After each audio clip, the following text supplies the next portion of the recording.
I now give the floor to the distinguished representative of the Philippines to introduce an address by the head of state. Excellencies, I have the honor to introduce the President of the Republic of the Philippines, His Excellency, Mr. Rodrigo Roa Duterte.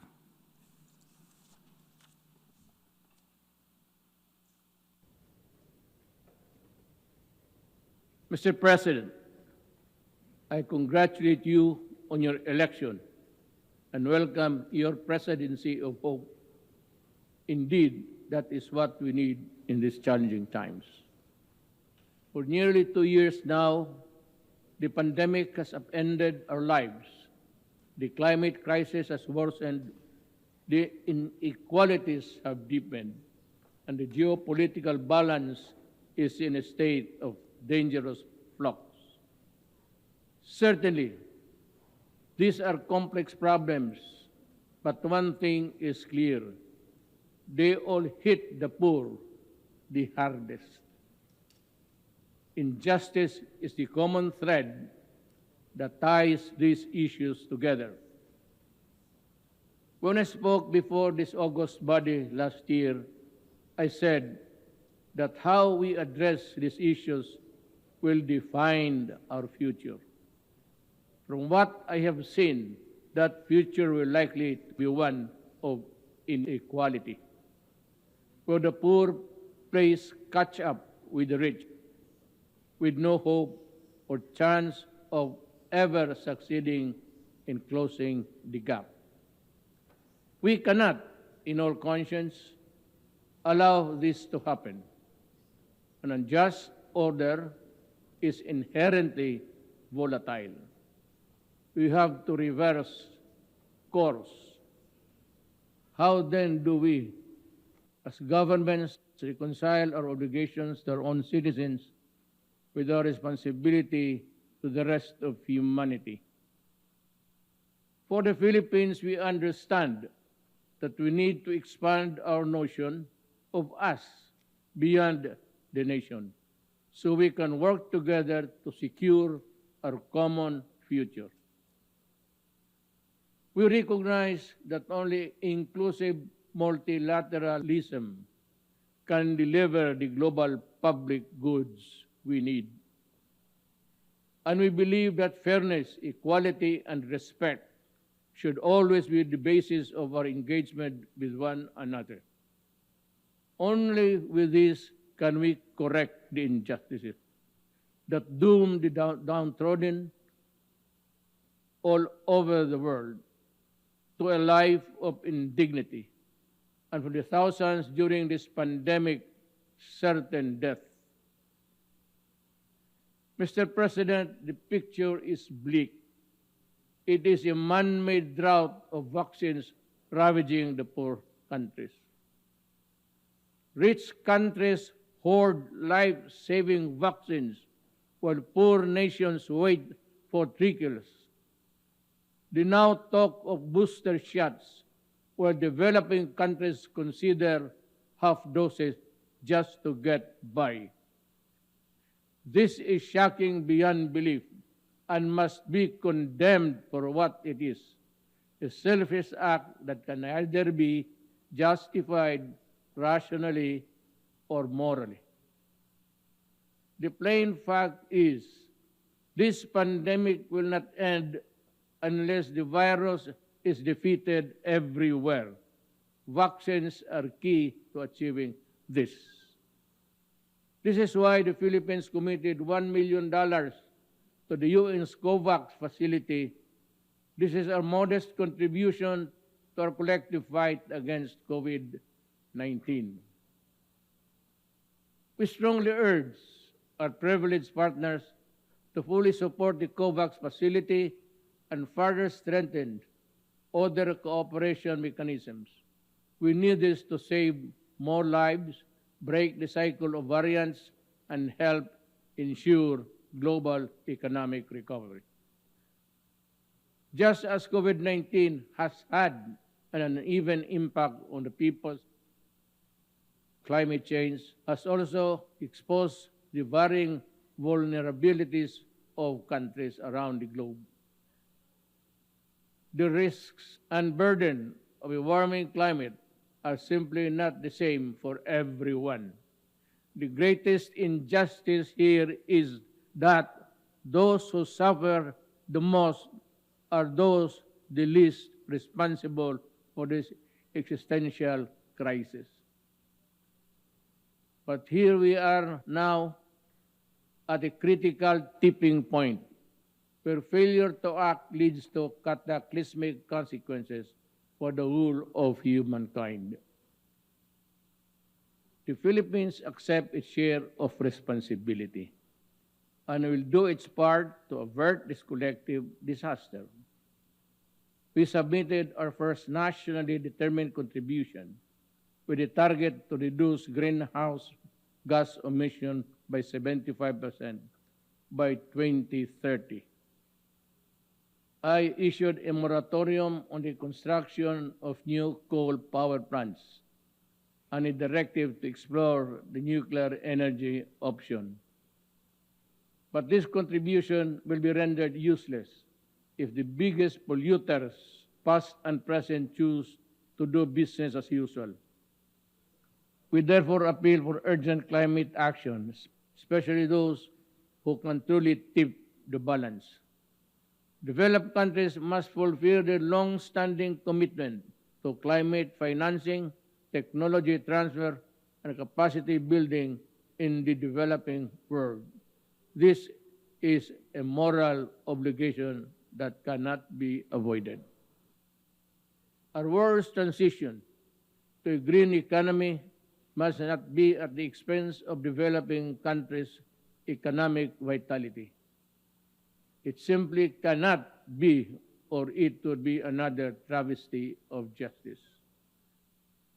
Mr. President, the Filipino people aspire for stable, comfortable, and secure life founded on freedom, justice, and equality. We have made significant strides on this after more than a century of nation building. Today, the Philippines is a middle-income economy and a thriving democracy. But difficult challenges remain. This we do not deny. Millions of Filipinos work abroad under the most difficult and inhumane of circumstances. We call for the abolition of all structures that allow exploitations and oppression of migrant workers. The kafala system is one such behemoth that chains the weak, the desperate, and the voiceless to an existence of unimaginable suffering. Nothing can justify the continued existence of this unjust system. While reforms have been made, the kafala system must be dismantled sooner or later in the name of justice and basic decency. The Philippines seeks stronger partnerships to protect the rights of the Filipinos and realize the full potential of our nation. But let me be clear. What we mean is partnership that respects our people's agency. Let me say this again. My government has a mandate and obligation to my people. We will deal with all criminals, including terrorists, with the full force of our laws. The Filipino people want to live in peace, security in their homes and communities, free from harm and danger from the lawless. But achieving this goal has not been without challenges. I say this in no uncertain terms. The law applies to all. I have instructed the Department of Justice and the Philippine National Police to review the conduct of our campaign against illegal drugs. Those found to have acted beyond bounds during operations shall be made accountable before our laws. We have recently finalized the United Nations, our joint program of human rights.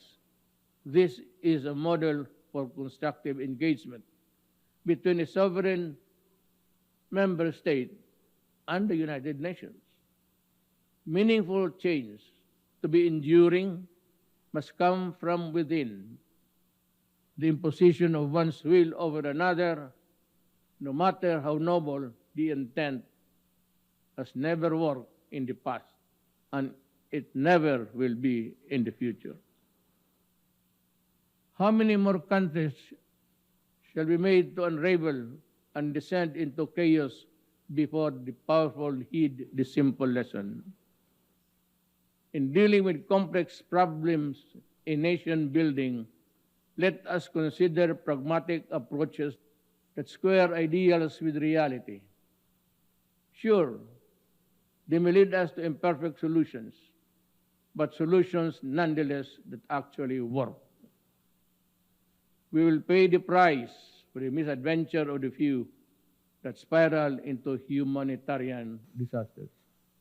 The Philippines, in line with its long-standing humanitarian tradition, has opened its doors to Afghan nationals, especially women and children fleeing the conflict. As one global community, we must do our utmost to help the Afghan people and all those who continue to suffer. For the Rohingyas, I have instructed our Department of Justice to work closely with the UN High Commissioner on Refugees to prepare a cooperation program for a specific number of Rohingyas consistent with our capacities.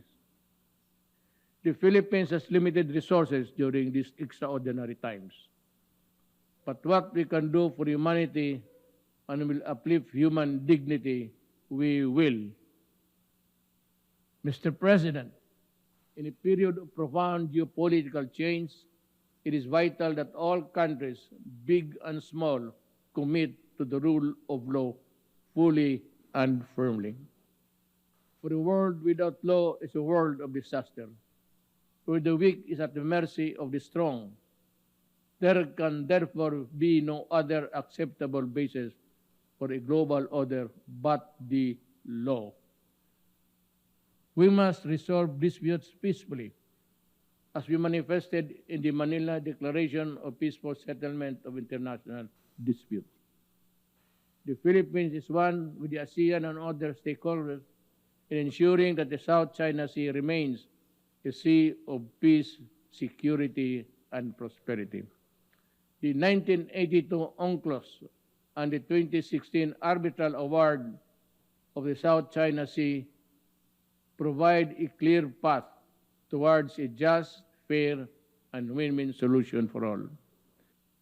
The award must be seen for what it is, a benefit across the board to all who subscribe to the majesty of the law. No amount of willful disregard by any country, however big and powerful, can diminish the arbitral award's importance. Mr. President, we face multiple crises that demand effective global governance. Yet our institutions, including the United Nations, have proven to be inadequate. The UN is a product of an era long past.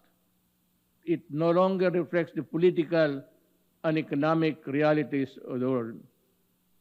Democracy and transparency are concepts that reverberate in the halls of the UN. But ironically, the Security Council, the pinnacle of UN structure, violates every tenet of these values. It is neither democratic nor transparent in its presentation and processes. Many member states have spoken firmly, and we agree this simply is not right. If the UN is to lead the world out of the many crises we face, things need to change. The UN must empower itself by reforming itself. Therein lies the hope of humanity. Thank you.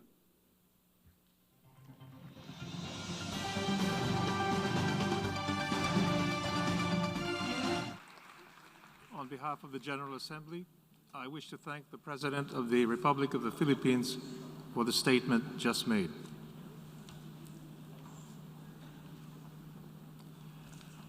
I now give the